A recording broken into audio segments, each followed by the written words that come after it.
За одоо бол биднээс одоо дөнгөж сая бол хонин одоо хяргацсан байгаа. Хяргасан одоо хайчаа цэвэрлэнэ. Хайчаа цэвэрлэхийн тулд тухайн хайчнаас уул ирээ салгаж авна. Уул ирээ хэрхэн салгаж авах вэ гэхлээр одоо энэ улны болт буюу энэ хоёр төрөний чангалсан энэ болтоод одоо ингэж судлаад өгнө. Ингээд судлаад өгнө. Энэ болтыг бол ингээд судлаад эргүүлэхдээ энэ болтын сугарт унт нь бол юу ахгүй суллахгүй. За дээд талын төрөний нэг уул чангасан хэсгээ бас тодорхой хэмжээгээр судлаад өгчнө. Ингээд яг уу ингээд улаан авлаа. Биднээс ашигласан бол ийм болсон байгаа. Тэгээд бол ар дээр нахаад ирээ авлаа. Тэгээд ирээ авлаа.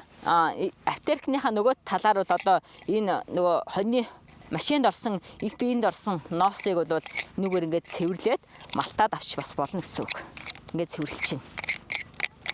За ингээд хусаа цэвэрлэж болно. Хэрвээ энэ маань маш их зунгаа гэхтэй бол бас яг үзүүр хэсгийн ч юм уу энэ уул хийдэг хэсэг энэ төрний бас угаа цэвэрлж бас болно гэсэн үг.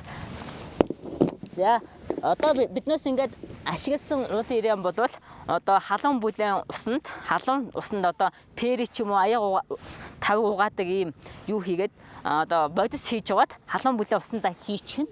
Ингээд хэсэг хугацаанд байлгана. Байлгасныхаа ар дээр яхаа өгөхлөөр тухайн одоо уул ирний маань зунгах нь арилдсан байна. Үлдсэн хэсгийг нь сойтог юм уу даавуугаар угаагаад тэгээд хуурай юм юунд альчуурн дээр ингээд гаргаж